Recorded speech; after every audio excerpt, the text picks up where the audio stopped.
اعوذ باللہ من الشیطان الرجیم، بسم اللہ الرحمن الرحیم۔ سعید آفیشیل چینل کے دوستوں السلام علیکم ورحمۃ اللہ وبرکاتہ۔ دوستوں، اگر آپ چاہو تو ہمارے چینل کو سبسکرائب کر سکتے ہو۔ ہم چاہتے ہیں کہ ہمارے نئے آنے والی آڈیو اور ویڈیو آپ لوگوں کو بآسانی مل سکے اور آپ لوگ بھی تاریخ اسلام سے مستفید ہو سکے۔ اور نیل بہتا رہا، قسط نمبر 10، مصنف عنایت اللہ التمش۔ بزنطینیہ میں ہرقل کو اطلاع مل گئی تھی کہ اس کی یہ فوج جو مصر سے آئی تھی اور وہ بچی کچی فوج جو بزنطینیہ میں اس کے پاس تھی، سب کٹ مرے ہیں یا تتر بتر ہو کر بھاگ نکلے ہیں۔ ہرقل نے اس اطلاع پر پہلا اقدام یہ کیا کہ بزنطینیہ سے نکل جانے کی تیاری شروع کر دی۔ اس نے حکم دے دیا کہ بزنطینیہ خالی کر دیا جائے۔ خالی کر دینے کا مطلب یہ نہیں تھا کہ ایک دو دنوں میں وہ محل بھی خالی کر جاتا اور وہاں سے نکلنے والے لوگ نکل بھی جاتے۔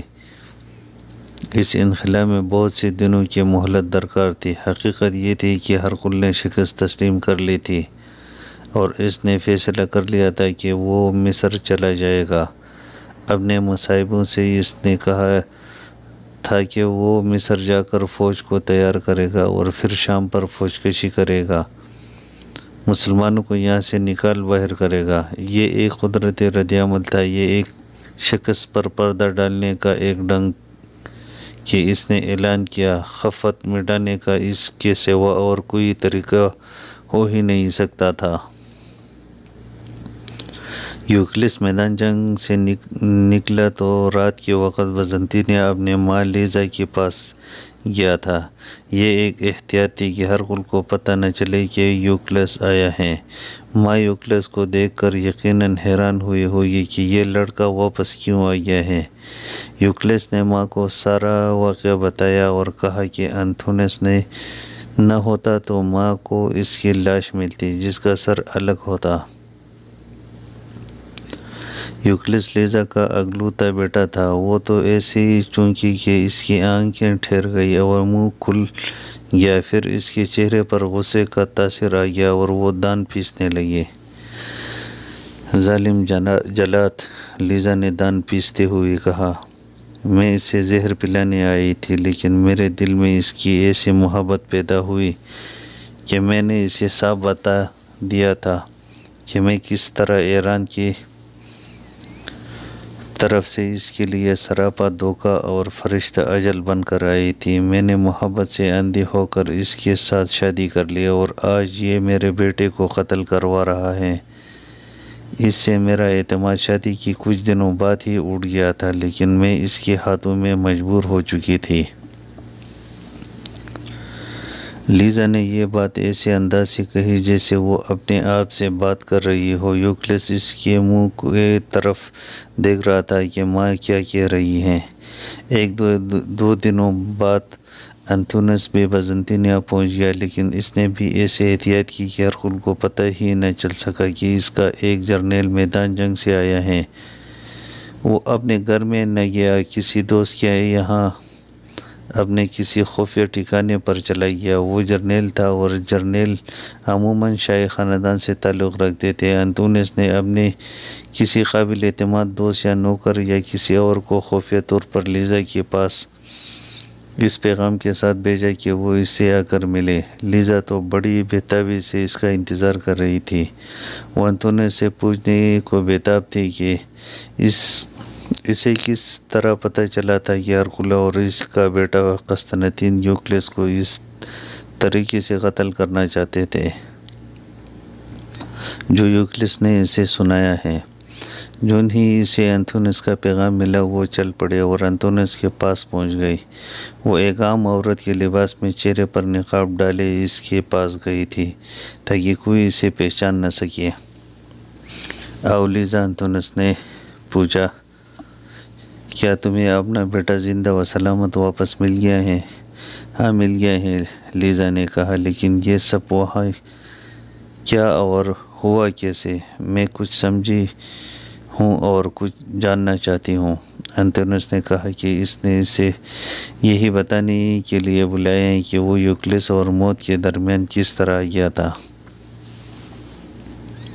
ذرا اس منظر کو سامنے لائیں جب قسطنطین ہرقل کے پاس بیٹھا تھا اور وہ یوکلس کے اس جرم پر تبادلہ خیال کر رہے تھے کہ اس نے غداری کی ہے اور قبائلیوں میں قسطنطین کے خلاف بداعتمادی کی ہے۔ پھر ہرقل نے یوکلس کو سزائے موت دینے کا فیصلہ سنایا اور اسے قتل کروانے کا جو طریقہ اس کے دماغ میں آیا تھا وہ قسطنطین کو بتا دیا۔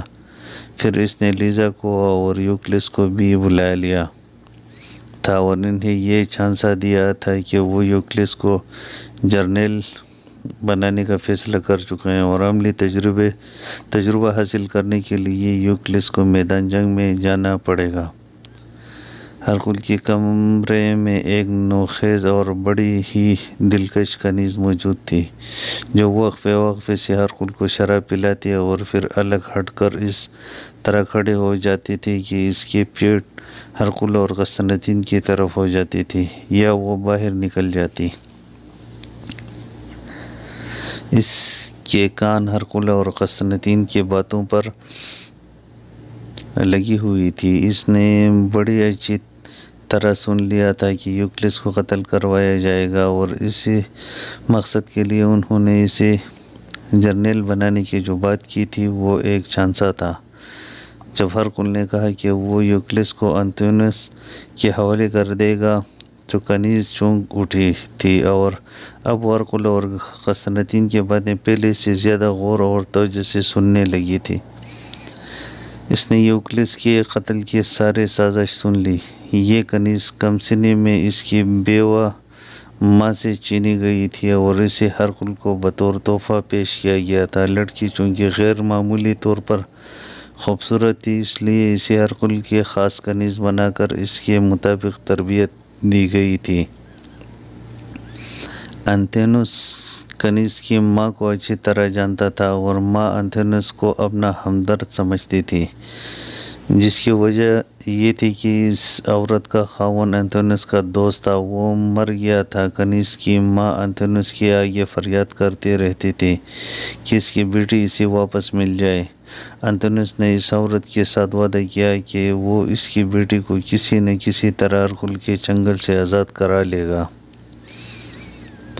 کنیز اسے اپنا مونس و غمخوار سمجھتی تھی اور دل میں اسے باپ کا درجہ دیا تھا۔ کنیز انتونس کو یوں خوش کرتی رہتی تھی کہ ہرقل اپنے خاص کمرے میں کسی کے ساتھ بات کرتا اور اس میں کوئی راز ہوتا تو موقع پیدا کر کے انتونس کو بتا دیتی تھی۔ اسی طرح اس نے قتل کی سازش انتونس تک پہنچا دی۔ اس نے انتونس کو اس لیے سنائی تھی کہ وہ اس خبر سے لطف اندوز ہوگا۔ اس سے زیادہ انتونس کا اس راز کے ساتھ کوئی تعلق نہیں تھا، لیکن وہ یہ جان نہ سکی کہ انتونس کے لیے یہ خبر کس قدر اہم تھی اور اسے جب اس سازش کی تفصیلات معلوم ہوئی تو وہ کس قدر مسرور ہوا تھا۔ یوکلس کو انتونس کے ساتھ ہی لگا کر یعنی اس کا شاگرد بنا کر محاذ پر بھیجا گیا تھا۔ انتونس نے یوکلس کی ماں کو بتایا کہ یوکلس اس کے ساتھ میدان جنگ میں آیا تھا۔ ہر وقت اس پر نظر رکھی کہ ایسا نہ ہو کہ قسطنطین کہیں اسے لڑائی سے پہلے مروا دے۔ انتونس اسے الگ ہونے ہی نہیں دیتا تھا۔ آخر جنگ شروع ہو گئی۔ اب تو انتونس یوکلس کو بالکل ہی اپنے ساتھ رکھتا تھا، لیکن یوکلس موقع دیکھ کر اس سے الگ ہو گیا۔ انتونس نے جس طرح یوکلس کو بچایا وہ بیان ہو چکا ہے۔ تم نے مجھے پہلے کیوں نہیں بتایا تھا؟ لیزا نے پوچھا۔ نہیں لیزا، انتونس نے جواب دیا، میں نے کچھ سوچ کر ہی تمہیں نہیں بتایا تھا۔ سوچا یہ تھا کہ تم ہرقل کو جا بتاؤ گے اور پھر یوکلس کو محاذ پر نہیں جانے دو گے تو ہرقل اسے کسی اور طرح قتل کروا دے گا۔ میں نے اس کو بچانے کا عہد کر لیا تھا۔ تم جانتے ہو کیوں؟ ہاں میں جانتی ہوں، لیزا نے کہا۔ یوکلس تمہارا اپنا بیٹا ہے، یہ ہرقل کا بیٹا نہیں ہے۔ میں نے جن بیٹیوں کو جنم دیا وہ ہرقل کے ہیں۔ میں نے تم پر کوئی احسان نہیں کیا۔ انتھینوس نے کہا، یوکلس میرا اپنا بیٹا ہے۔ ہوا یوں تھا کہ لیزا نے ہرکل کی محبت سے مجبور ہو کر اس کے ساتھ شادی کر لی تھی، لیکن ہرکل کا دل چند دنوں بعد ہی لیزا سے ہٹنا شروع ہو گیا تھا۔ اسی وقت انتھینوس جرنیل نہیں تھا، وہ ہرکل کے محافظ دستے کا کمانڈر تھا۔ اپنے وقت کا خبرو اور جاذب نظر جوان تھا۔ لیزا کو وہ اتنا اچھا لگا کہ اس کے ساتھ اس کی خفیہ دوستی ہو گئی تھی۔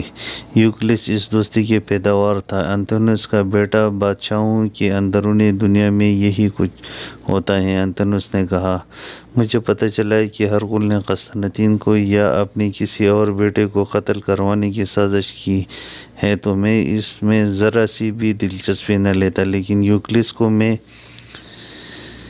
یوں قتل ہوتا نہیں دیکھ سکتا تھا۔ یہ میرے خون کا مسئلہ تھا۔ قسطنطین نے ہرکل کو بتایا ہوگا کہ تم نے اس کی سازش ناکام بنا دی ہے۔ لیزا نے کہا کہ ہرکل تمہارا یہ جرم بخش دے گا۔ نہ بخشے، انتھینوس نے کہا، میں روپوش ہو جاؤں گا۔ جس روز پکڑا گیا وہ میرے زندگی کا آخری دن ہوگا۔ ابھی یہی چھپے رہو، لیزا نے کہا، کہیں بھاگنا ہے تو مجھے اور یوکلس کو بھی ساتھ لے کے چلو۔ ہرکل اور قسطنطین کو شکست کا کڑوا گھونٹ نکل لینے دو۔ انتھینوس نے کہا، اس کے بعد سوچوں گا مجھے کیا کرنا چاہیے۔ ادھر ہرکل کی بھاگی ہوئی فوج کے دیدار اور سپاہی بندرگاہ تک جا پہنچے اور بحری جہاز میں سوار ہو گئے۔ یہ جہاز انہیں مصر لے کر روانہ ہو گیا۔ امیر المومنین حضرت عمر بن خطاب رضی اللہ تعالیٰ عنہ ابھی حمص سے خاصی دور تھے کہ ابو عبیدہ کا بھیجا ہوا قاصد ان تک پہنچا۔ ابو عبیدہ نے محاذ سے امیر المومنین کو پیغام بھیج دیا تھا کہ اللہ نے انہیں فتح سے نوازا ہے اور اب اس لشکر کی ضرورت نہیں رہی جو حضرت عمر ساتھ لا رہے تھے۔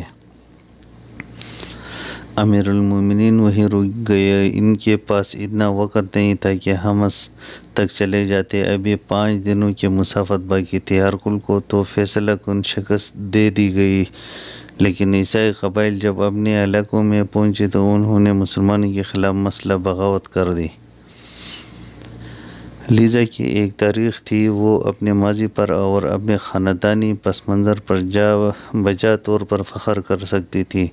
وہ رومی نہیں تھی بلکہ ایرانی تھی اور کسریٰ کے خاندان کی شہزادی تھی۔ مذہبی لحاظ سے وہ آتش پرست تھی۔ جب ایران اور روم برسربیگار تھی اور کبھی ایک کو فتح حاصل ہوتے اور کبھی دوسرے کو، اور کبھی مصر اور شام ایرانیوں کے زیر تسلط آ جاتے اور کبھی رومیوں کی، اس وقت لیزا کی ملاقات ہرکل کے ساتھ ہوئی تھی، لیکن یہ کوئی دوستانہ ملاقات نہیں تھی۔ لیزا ہرکل کے لیے بڑا ہی حسین پیغام اجل بن کر آئی تھی۔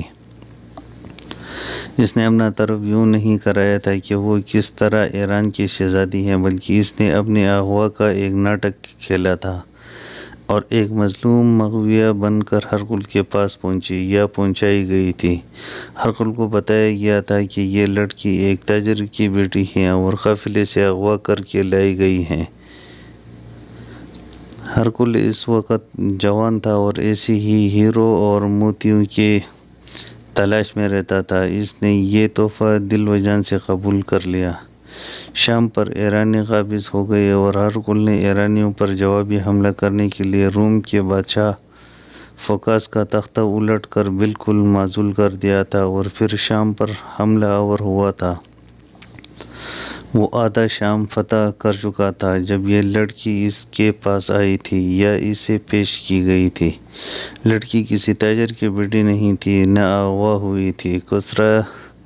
کسریٰ کی بیٹی ایک سازش کے تحت لڑکی کو بڑی ہی کامیابی سے ہرکل تک پہنچا دیا گیا تھا۔ کسریٰ نے کہا تھا کہ وہ ہرکل کو قتل کرنا چاہتا ہے اور ہرکل ہو گیا تو پھر رومی فوج اس کے مقابلے میں نہیں ٹھہر سکیں گی۔ لیکن اسے قتل کس طرح کیا جائے؟ اس موقع پر اس نے شہزادی سے کہا کہ وہ یہ کام کر سکتی ہیں۔ کسریٰ کسی طرح رضامند نہ ہوا، لیکن لڑکی نے جب اپنا منصوبہ بیان کیا تو کسریٰ نے ایک سازش تیار کر لی اور مطلوبہ افراد کو بلا کر سب کچھ سمجھا دیا۔ لڑکی کا کام یہی تھا کہ شراب میں ہرقل کو زہر پلا دے گی اور وہاں سے فرار ہو آئے گی۔ اس شہزادی کو اندازہ نہیں تھا کہ جسے وہ زہر پلانے آئی ہے وہ بڑا ہی شاطر اور غیر معمولی عقل و دانش رکھنے والا بادشاہ ہے۔ ہرقل نے بڑی کامیابی سے منصوبہ بنا کر بادشاہ کا تختہ الٹ دیا تھا اور روم کے عوام اور فوج اس کے ساتھ ہو گئے تھے۔ ہرقل اس شہزادی سے اتنا متاثر ہوا کہ اس سے کہا کہ تم ایرانی حسن کا ایک بے مثال نمونہ ہو۔ شہزادی کے منہ سے نکل گیا کہ میں ہوں ہی ایرانی ہرقل۔ اسی سے چونکا ہو گیا۔ ایرانیوں اور رومیوں کی دشمنی تو ضرب المثل بن گئی تھی۔ ہرقل نے کسی شک و شبے کا اظہار کیے بغیر شہزادی کے ساتھ ایسا پیارا اور پر اثر سلوک کیا جس کے اس شہزادی کو توقع نہیں تھی۔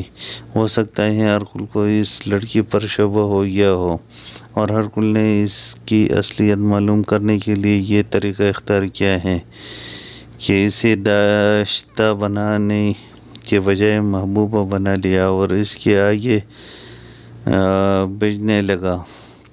ایک روز شہزادی کو موقع مل گیا اور اس نے شراب میں زہر ملا بھی دیا، لیکن جب شراب کا یہ پیالہ ہرقل کے آگے رکھا تو اس کا اپنا دل اس کے خلاف ہو گیا۔ ہرقل نے پیالہ اٹھا لیا اور جب پیالہ اس نے ہونٹوں سے 1-2 انچ ہی دور رہ گیا تھا، شہزادے نے چپٹ کر پیالہ اس کے ہاتھ سے چھین لیا۔ ہرقل حیرت زدگی کے عالم میں اسے دیکھنے لگا۔ میں تمہیں زہر نہیں دے سکتی، شہزادے نے کہا اور ہرقل کو بتا دیا کہ وہ اغوا نہیں ہوئی تھی اور ایک منصوبے کے تحت آئی تھی۔ ہرقل نے اسی وقت ایک خاص ایلچی کو بلایا اور کسریٰ ایران کے نام پیغام لکھوا کر اسے دیا اور کہا کہ وہ فوراً روانہ ہو جائے اور یہ پیغام کسریٰ کے ہاتھ میں جا کر دے۔ پیغام میں لکھا کہ جس کو تم نے مجھے زہر پلانے کے لیے بھیجا تھا وہ اب میرے بیوی بن چکی ہیں، اور یہ بھی سن لو کہ اس پر کوئی جبر نہیں کیا بلکہ یہ اس کی خواہش تھی جو میں نے دلی مسرت سے قبول کر لی ہے۔ اگر مجھے زہر دینا ہی مقصود ہے تو ایک اور شہزادی کو بھیج دو، لیکن یہ بھی ذہن میں رکھو کہ وہ بادشاہ جو مرد میدان ہوتے ہیں میدان میں آ کر لڑا کرتے ہیں اور اپنے بیٹیوں کو اپنے دشمن کے پاس نہیں بھیجا کرتے۔ یہ واقعہ تاریخ کے حوالے کرنے والے مورخ نے لکھا ہے کہ ہرقل کا ایلچی پیغام لے کر چلا گیا اور پھر کبھی واپس نہ آیا۔ کسریٰ نے اسے قتل کروا ڈالا تھا۔ ہرقل نے اس شہزادی کو عیسائی بنا لیا اور اس کا نام لیزا رکھا۔ کچھ ہی دن ہرقل کی جذباتی کیفیت یہ رہی جیسے لیزا کی حسن و جمال اور تلسماتی جوانی میں کھو گیا ہو۔ لیزا نے پہلے بچے کو جنم دیا تو ہرقل کی توجہ لیزا سے ہٹ گئی۔ یہ پہلا بچہ یوکلس تھا جس کا بایاں بازو پیدائشی طور پر بیکار تھا۔ لیزا خود ہرقل جیسے شاہی خاندان کی شہزادی تھی۔ اسے معلوم ہونا چاہیے تھا کہ یہ تو بادشاہ اپنا حق سمجھتے ہیں کہ ایک چیز ذرا سی بھی پرانی ہو جائے تو اسے پھینک دیتے ہیں اور اس جیسی ایک اور نئی چیز لے آتے ہیں۔ لیزا نے یوکلس کے بعد ایک بچی کو جنم دیا تو ہرقل اسے یوں نظر آنے لگا جیسے کسی سفر پر ملا تھا۔ کچھ دور تک ہم سفر رہا اور ایک دو راہی پر اس کا راستہ لیزا کے راستے سے جدا ہو گیا تھا۔ لیزا کی جگہ ایک اور کنیزہ گئی تھی اور ہرقل اسے بھی رخصت کرنے والا تھا۔ لیزا نے اپنے آپ کو کوڑے کباڑے کی کوئی چیز نہ سمجھا۔ وہ آخر شاہی خاندان کے فرد کی محلاتی سازشوں سے خوب واقف تھی۔ اس کی ماں ایسی ہی ایک سازش کا شکار ہوئی تھی اور اس نے ایسا ہی شکار کھیلا بھی تھا، لہٰذا ایک سے بڑھ کر ایک کارآمد اور تباہ کن سازش سوچ سکتی تھی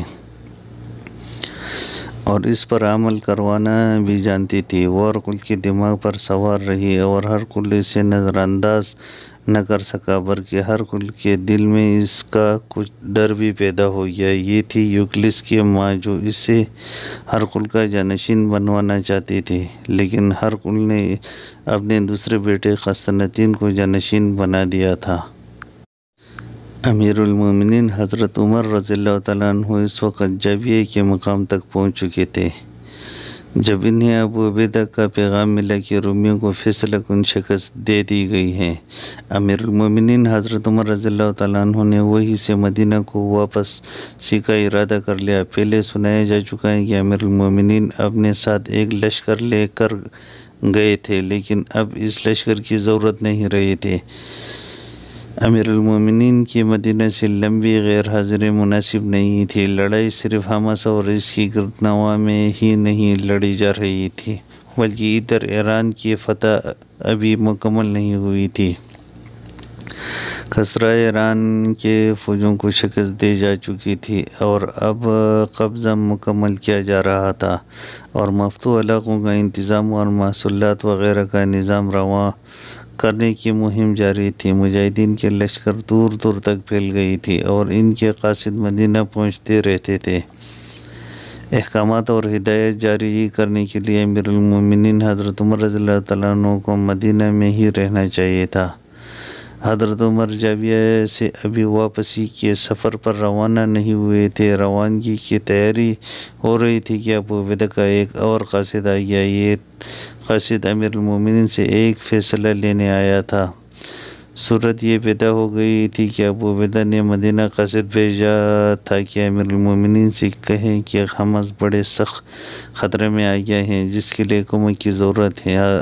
حضرت عمر نے قومت کی جو انتظامات کی تھی، ان میں سے ایک یہ تھا کہ سپہ سالار سعد بن ابی وقاص رضی اللہ تعالیٰ عنہ کو پیغام بھیجا تھا کہ قعقاع بن عمرو کو 4000 سوار دے کر فوراً حمص روانہ کر دے۔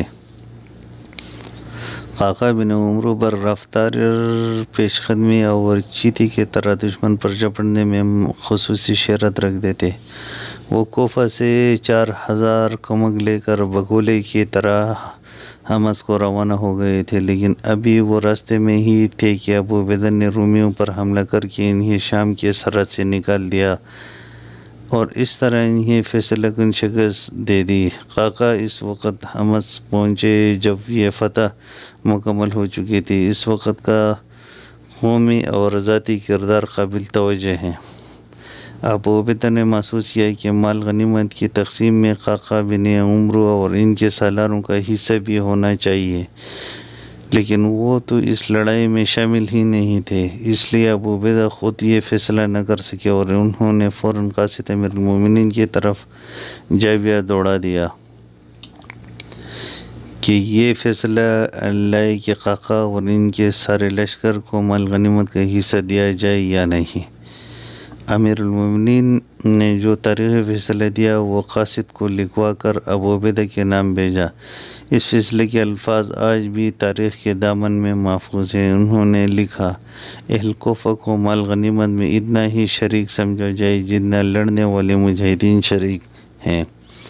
قعقاع اور اس کے مجاہدین اس پہلو سے مال غنیمت کے حقدار بنتے ہیں کہ ان کی آمد کی خبر رومیوں تک پہنچی تو رومی مرعوب ہوئے، اور یہ بھی ایک وجہ تھی کہ رومیوں نے شکست کھائی۔ اللہ کوفہ والوں کو جزائے خیر دے کہ وہ اپنے مفتوح علاقوں کی حفاظت بھی کرتے ہیں اور جہاں ضرورت پڑتے ہیں وہاں کی مدد کے لیے بھی پہنچتے ہیں۔